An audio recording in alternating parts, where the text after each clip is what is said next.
کاسیات عاریات مائلات ممیلات. زنهایی هستند که پوشیدگی هستند و برهنه هستند. ببینید پوشیدگی و نپوشیدگی. کدام زنی که یا کدام مردی که بگه این حجاب فرض نیست، ترک حجاب جایز است، در این حالت او کافر میشه.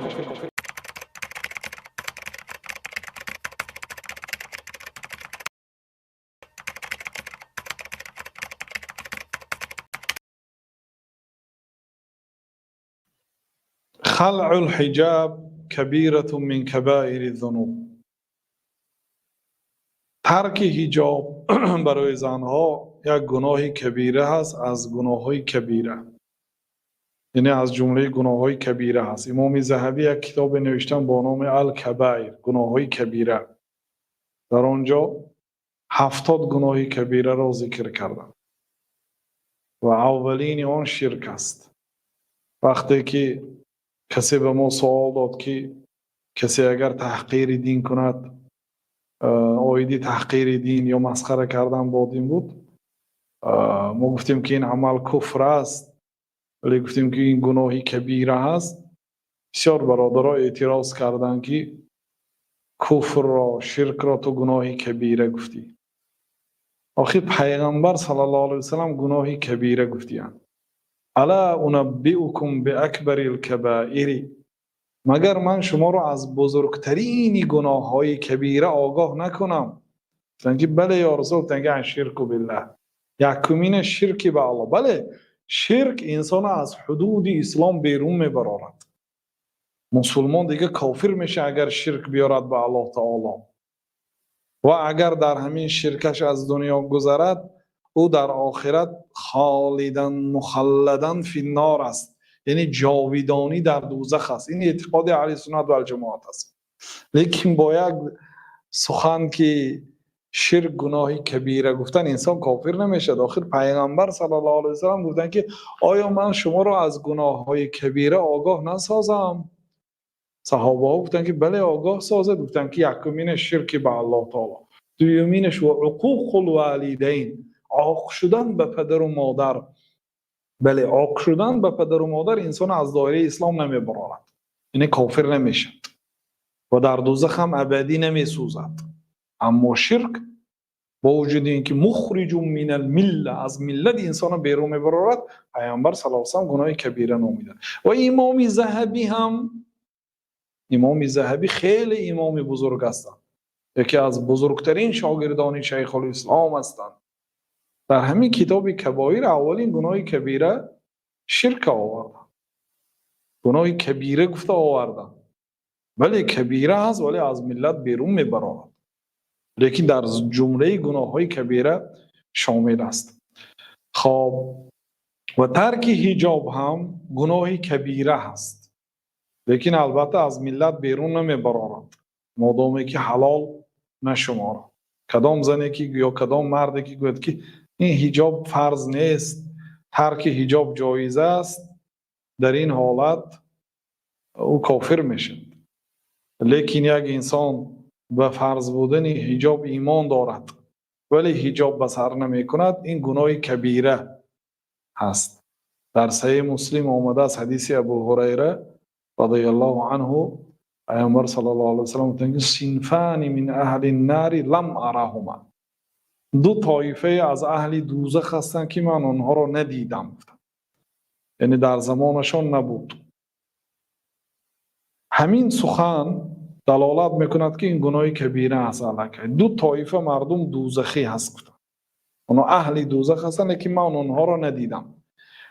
اولینش قوم معهم سیاط كاذناب البقر یضربون بها الناس، یا مردمی هستند، یا قومی هستند که در دست آنها قمچین های هست، قمچینی باریک نیست، غفسی آن مثل دومی گاو است، یعنی دو بینکه هایی که هست مانند همین. یضربون بها الناس، یعنی با آن قمچین های غفص مردم تازیانه میزنن، ظلمی به مردم میکنن. این طایفه مردم هم دوزخی هستند. طایفه دوم نساء کاسیات عاریات مائلات ممیلات، زنهایی هستند که پوشیدگی هستند و برهنه هستند. ببینید پوشیدگی و نپوشیدگی گفتن و دو صفتی به همدیگر تضاد داد، ضد آنها را وصف کرد. اون زنها پوشیدگی هست ولی حکمش نپوشیدگی هست. مانند اون اعرابی که آمد در مسجد رسول الله صلی الله علیه و سلم وارد شد و 2 رکعت نماز تحیات مسجد خواند، سپس آمده به پیامبر صلی الله علیه و سلم سلام داد. بعد پیامبر علیه الصلاة و السلام گفتن که ارجع فصلی فانک لم تصلی، بگرد نماز گذار، رو نماز گذار که تو نماز نگذاشتی. اون نماز گذاشت، 2 رکعت نماز خواند. گفتن رو نماز خوان که تو نماز نخواندی. گفتن 3 مراتبه 3 مراتبه تکرار کرد. میرفت 2 رکعت نماز میخوند، گشته میومد پیامبر صلی الله علیه و سلم رو نماز خوان تو نماز نخواندی. میگفتن تو نماز خواند لیکن حکمی نخوانده ندادن. این زنها هم کاسیاتون پوشیدگی هستند، لباس دارند ولی برهنه هستند. یعنی به معنای که حجاب دارند و تنگ است. مقصودی حجاب را رعایت نمیکنند. یعنی مقاطع عضوی آنها، شکل عضوی آنها به چشم دیگران معلوم است. ببینید اینای دوزخی گفتند. چی جای آنهایی که عموما حجاب ندارند یا واقعا بعض لباس های شفاف هست در زمانه ما که تمام بدن زن یا لباس های داخلیش هم از بیرون میتابد. اینا البته دوزخی هستند. نساء زنهایی هستند که کاسیاتون، عاریاتون، پوشیدگی، برهنه، مائلات، یعنی زائغات از شریعت روی گردانیدند، میلی به گناه و فاحشه دارند، مومیلات با دیگر زنها را هم به همین دعوت میکنند، یا اینکه موهاشون یعنی نمود شانه میکنند برای مردمی بیگانه، برای کوچه، برای نه به شوهر، و با همین مردم به خود میل میکنند، یا که زنهای دیگرها را هم مویهاشون به همین شکل شانه میزنند. رؤوسهن کاسنمة البخت، در بالای سری آنها مانند صنم شتر یا بلندی هست. یعنی مویهاشون می جمع میکردن، در بالای سرشون جمع میکردن. البته این یک نوعی جلب کردن دقت مردها هست. و الا مثلا یک زنی که پیش از کوچه برآمدن 2 ساعت خودش آرای تارا میدهد و کدام مقصد؟ تا اینکه مردم تو را خوش کنند، مردم به تو نظر کنند. البته این گناهی عظیم است. و مویهایشون در بالای سرشان مثل صنم شتر، یعنی صنم شتر بلندی هست، مثل صنم شتر مویهاشون جمع کردن در بالای سرشان. لا يدخلن الجنه، و جنت وارد نمیشن. ببینید در بالا گفتن که اینها دوزخی هستند، 2 طایفه دوزخی گفتن. در اینجا تاکید کردن که لا يدخلن الجنه، اینا به جنت نمیدرآیند. ولا یجدن ریحها، حتی بویش هم نمییابند. بوی جنت و این ریحها لیوجد من مسیرة کذا و کذا، و حالا که بوی جنت از مسافه فلان و فلان می آید. در بعضی روایات از مسافه 70 سالینه راه بوی بهشت به مشام می رسد. در بعضی روایات از مسافه 40 سالینه راه، یعنی 40 سال با یک اسب سیر میکنید بعد به جنت می رسید. از همین قدر مسافه بوی بهشت به مشام می رسد، چون عالی ترین بوی ها در جنت است. حتی زمینش از زعفران است و اون لایه هایی که بین خشت ها هست، یک خشت پیامبر صلی الله علیه و سلم میگه لبینتون من ذهب، یک خشت از طلا هست. لبینتون من فضه، یک خشت دیگر از نقره هست. و اون لایه که در بینش هست از مشک است. مشک از همه عطر قیمت بهاترین و خوشبویترین مشک است. زمینی بهشت این عبارت از زعفران است که گرانبای فروخته میشه در بازارها. با از آن زعفران بهشت فرق میکنه از این زعفران های دنیا، خیلی مرتبه عالی دارد. خلاصه بوی بهشت از مسافه 40 سالینه راه یا 50 سالینه راه به مشام میرسید است. اینها حتی بوی بهشت نمیبیند. این حدیث صحیح مسلم است، در صحیح مسلم است، یعنی حدیثی صحیح است. از زبان مبارک پیامبر صلی الله علیه و سلم انیق برآمده است. و این حدیث دلالت میکند که ترک حجاب یا حجابی تنگ پوشیدن و سینه پوشیدن زنها این گناه کبیره است. چون تعریف گناه کبیره چیست؟ تعریف گناه کبیره این است که کل ذنب توعد الله علیه بنار او غضب او لعنت او عذاب او حرمان من الجنه. هر یک گناهی که الله تعالی آن گناه را به آتش دوزخ وعده کرده است، اجرا کننده گناه را دوزخی گفته است، یا اینکه غضب وعده کرده است، برای وی غضب الله باد گفته باشد، یا لعنت الله لعنت کند یا رسول الله صلی الله علیه و سلم لعنت کردند گفته باشد، این دلالت می‌کند که گناه کبیره. یا عذاب وعده کرده ولهم عذاب، برای آنها عذاب علم آور است یا عذاب خار کننده است گفته باشد. کسانی که فلان عمل را کردند برای آنها عذاب است گفته باشد، این دلالت می‌کند گناه کبیره است. او حرمان من الجنه، یعنی که محروم از جنت باشد جزایش. کسی که فلان عمل رو میکند به جنت نمیدارد. خیلی گفتن که دیوس به جنت نمیدارد، این دلالت می‌کند که دیوس گناه کبیره بوده است، چون که محرومیت از جنت اگر وعده کرده باشم. و اینچنین در کتاب تحفة الاحوذی ابوالعلا محمد بن عبدالرحمن بن مبارک فوری آوردن که او ما عین له حد، اینچنین آن گناه‌هایی که برای وی از جانب الله تعالی حد تعیین کرده شده باشد. حد یعنی جزایش رو الله تعالی خودش بیان کرده است. مثلا دوز السارق و السارقه فاقطعوا ایدیهما، الله تعالی گفت که دوز مرد و دوز زن را دستانشان رو ببرید. بار اول اگر دزدی کنند و از 1 دینار، از ربع دینار، از 4/1 دینار زیاد باشد، زیاده از $50 چیز دوزن، بار اول دستاشون بریده میشه، دست راستشون از کف. بار دوم دزدی کنن پاشون بریده میشه. یعنی این دلالت میکنه که دزدی گناه کلان است، چون که الله تعالی به وی حد گذاشت. بعضی جنایت‌های هست که الله تعالی برای وی حد نگذاشته است و وی حواله به قاضی کرده است، حواله به عالم کرده است که تو جزاش بگذار. اون گناه‌های معیده‌تر است.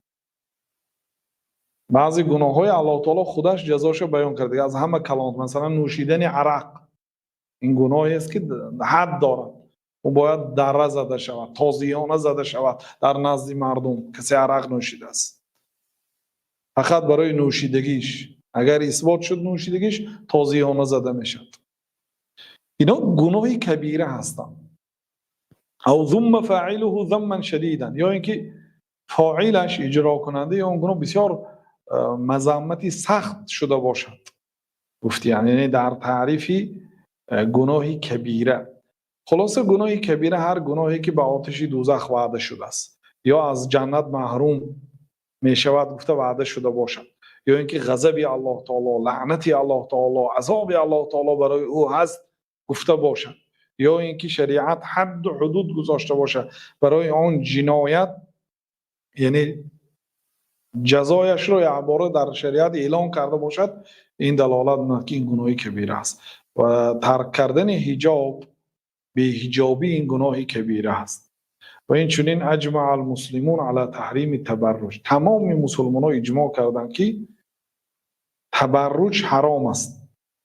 تبرج یعنی لباس حجاب ترک کرده بدن خود را به مردم نشان دادن، خواه گردن است، خواه دست است، اینهای نشان دادن، روی، گردن، گوش، جایهای حلقه یعنی گوش، اینجاها را نشان دادن. عموما زینت خود را زنها اگر نشان دهند، بدن خود را نشان دهند، این گناهی کبیره است و این حرام است. تمام علما اجماع کردند. خیلی که علامه صنعانی در حاشیه‌اش منحة الغفار علی ضوء النهار این اجماع را نقل کرده است. و این چون اجماع عملی هست. اجماع عملی یعنی چی؟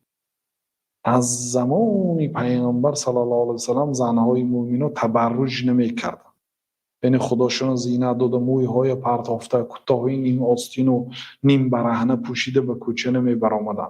از زمان پیامبر صلی الله علیه و سلم تا انحلال دولت عثمانی، تا برهم خوردن و پاش خوردن دولت عثمانی که 1342 هجری این دولت دیگه به آخر رسید، موافقت میکنه به 1923 میلادی، یعنی 100 سال پیش، وقتی که خلافت مسلمانی که به پایان رسید، عالم اسلامی را استعمارگرها تقسیم کردند. یعنی هر یک کشوری مسلمان ها را دولت های برقرار از آن خود کردند و مسلمان ها در یک دولتی کلان خلافت، یا دولتی کلان بود از مشرق تا مغرب، یک خلیفه حکمرانی میکرد. هیچ دولت نمیتونست در برابر او بجنگد. بنابراین با هر یک حیله و با خیانت های داخلی و دیگر سبب ها این دولت به چند قسم تقسیم کرد. این طرفش تا افریقا رسیده بود. حتی این کشوری جزایر هم به دولت عثمانی ها پیروی میکرد. یعنی خلافت عثمانی ها تمام مسلمان همشون علاهیده دولت کردن، گویا که آزاد کردن. وقتی که آزاد کردن گویا و در اصل استعمار کردن، فرمانبرداری خود کردن، بعد با دیگر طریق ها که در فصل دوم کتاب این مصنف ذکر کردن که چگونه حجاب زنها را از سرش کشیدن. برای چی امروز ما یک شخصیت های با میخونیم که مسلمان هست بلکه نمازخوان است، ولی ظاهرش میبینید از دختری فاحشه فرق ندارد، همه جوش گشاده، زیب و زینت کردگی، لیکن 5 وقت نمازخوان. مسلمان ها این خیل زنها را دیدگی نبودن 100 سال پیشتر. یعنی در مدت 1300 سال این خیل مسلمان ها نبودند. مسلمان ها صاحب حجاب بودند و به کوچه خودشون زینت نمیدادند. یعنی این در مدت 100 سال آخر این چیزها پیدا شد. حتی مسلمان ها را شاهد شدیم که یعنی ظاهرا و مسلمان مانندی ندارد. خب یه تنبیه دیگر در آخر همین اصل سیوم گفتیم که من المستجدات کتابت اسم صاحبت العباعة علیها. این چیزای نویگری که در این عصر ما پیدا شده است، در حجاب یا عباعه، همون عبایه که در بالای سر میگیرن، نام صاحب حجاب نوشته شده است. یعنی البته این شاید شما دیدید یا ندیدید، یا نوع حجاب ها بود که صبر نوشتگی هست یا چی نوشتگی هست و در دیگر کشورها این رایج بود. یعنی به حجاب وقتی که حجاب فرمایش میدهید نامتون میگوید، نامتون نوشته میتید یا برای خواه به زبان عربی باشد خواه به غیر عربی، کسی که زن میبیند نامش میخواند و این یک عبثی نو، یک بیهوده‌کاری نو بازن است و این فتنه عظیم است که بلاها را به خود جلب میکنه. وقتی که نامش میبینید یک دهن نامش میخواند، آخر فلانی گفته نامش میخواند و یا نظر میکند، خرسند میشد که نام من دیگر کس گرفت. برای چی نامش مینویسد؟ برای حرام است. فیحرم عمله، حرام است پوشیدن لباسایی که در آن نام همون زن نوشته شده است. یا سری حرفش گفتن، مثلا اگر حرفش خودش انتخاب میکند، اگر حرفش با میم شروع میشده باشد حرفی میم دارش میخرد، اگر سری حرفش با نه شروع میشده باشد نون دارش میخرد. یا این خیلی فیحرم عمله، حرام است پوشیدن این گونه لباس ها گفتن، والاتجار به، و حرام است تجارت کردن با چنین لباس ها گفتند.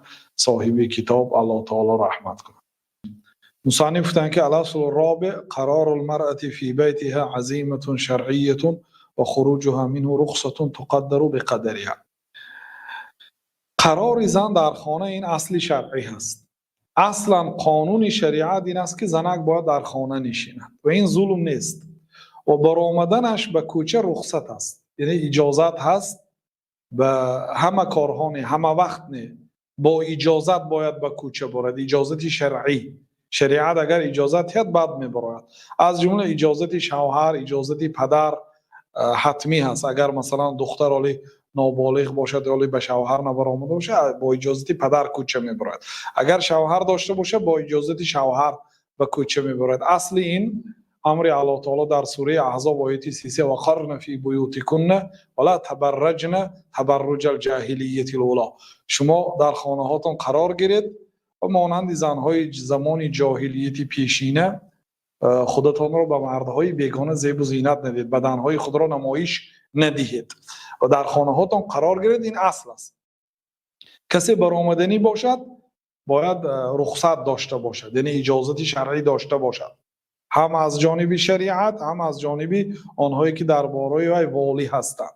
برای چی؟ برای آنکه این چیزی که طبیعتی زن طلبات میکند این در خانه نشستن است. زن نازک است، زن به آفتاب و به زمستان و به خنکی و حقوق زن و مرد برابر گفته. زنهای در سرها برآورده، موزه های پوشانیده، در دستاشون کلند و بیله دادن، دستاشون از دستای مردها فرق نمیکنند، دستاشون مثل دست مرد است.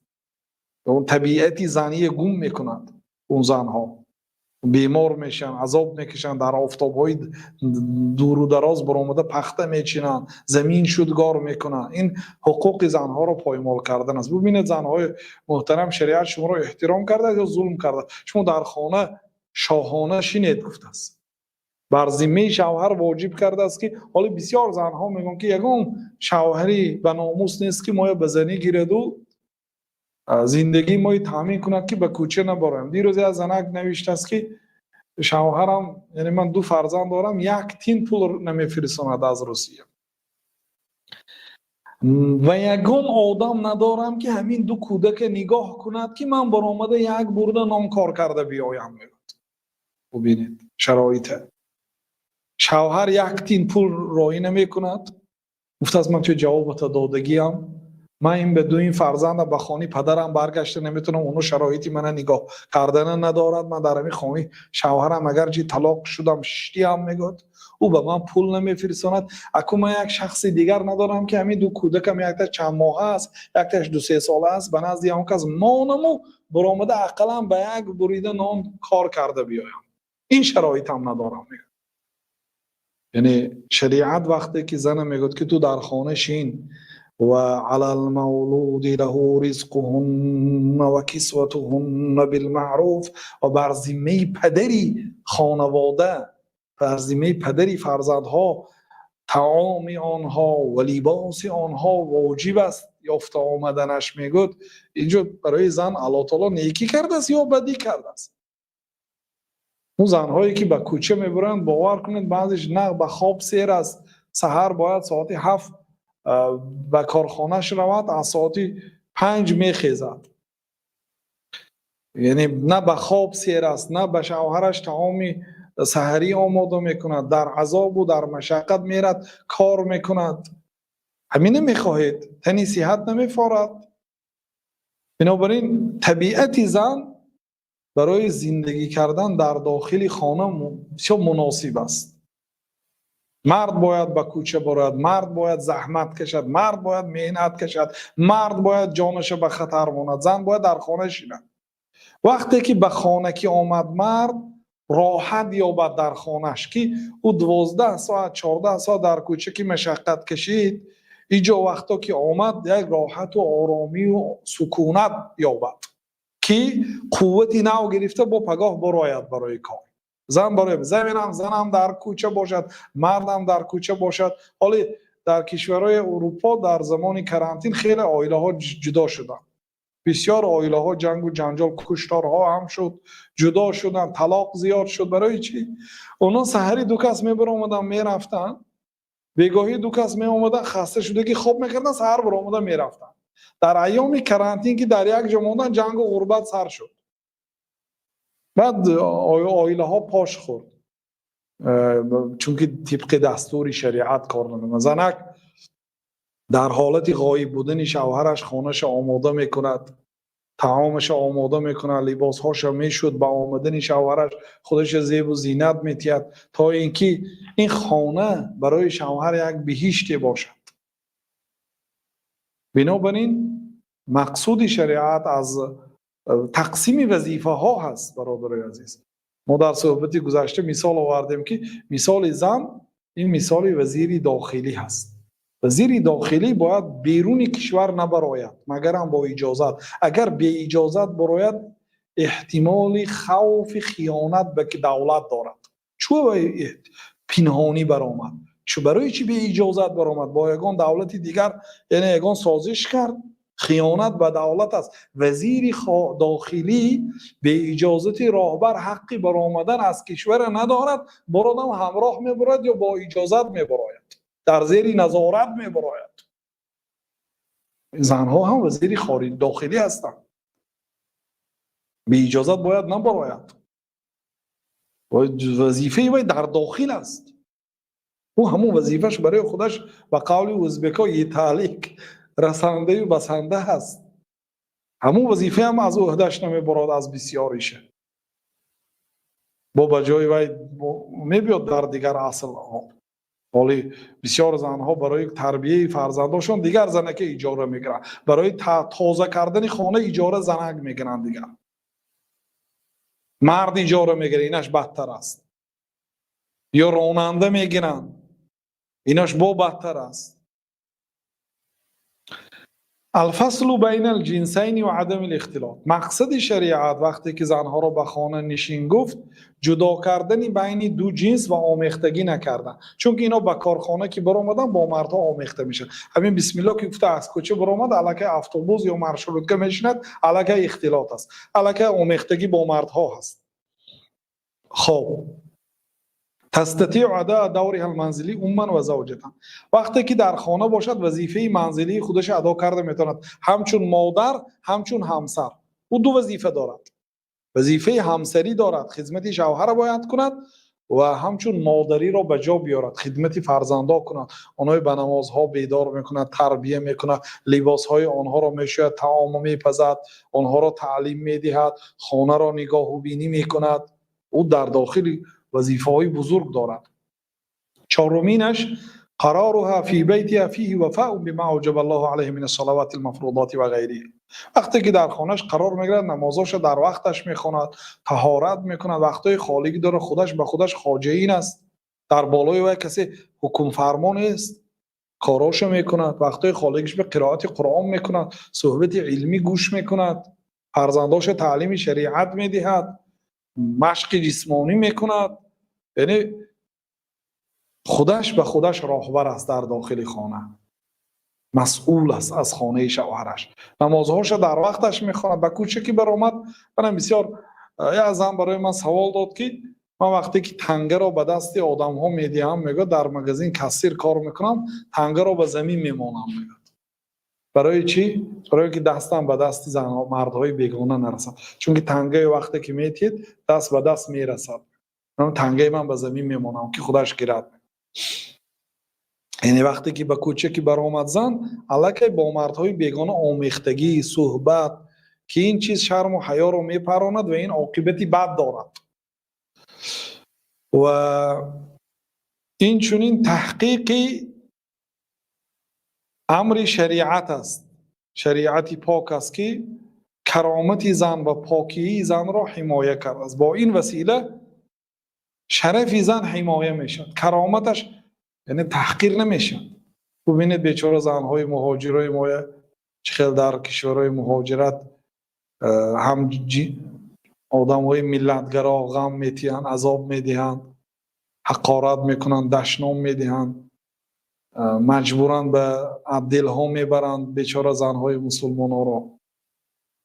یعنی در این حالت کرامتش، حقوقش پایمال میشه. اما در خانهش حقوقش محافظت میشه. اگر وقتش خوشلو ترتیب تیاد، ریجه روزش خوب باشه، نماز تهجد دارد، نمازهای فرضینه در وقتش، ذکرهاش در وقتش، طعام شوهرش، طعام فرزنداش، لباسهاش شستگی، خانه ها تازه، برای آب و تاب بدنش هم مهنت میکند، همه کارهاش منظم و به ترتیب است. او میتونه در خانهش چقدر که گفتیم برای خودش بهشت خودش را آماده کند. و کوچکی برآمد کرامتش میفروید. در استانوفکا منتظر نقلیات میشن، خاریگری هست، در آفتاب و در خنوکی ها می ایستد، میبرد در مارشروتکای در مترو راست می ایستد. گاه ها در بسیار کشورهایی که اهالیش زیاد است ببینید 1 ساعت 2 ساعت در مترو راست می ایستد. همین میفورد همین چیز. در خانه نشستن نمیفورد. یعنی شریعت برای شما نیکی کرده است زنها. اگر این نیکی ها را قدر کرده دنیا آخرتون آباد میشد. ولی این بود اصلی چهارم. اصل زنک باید در خانه قرار گیرد. این حمایه فضیلت و شرف زن است.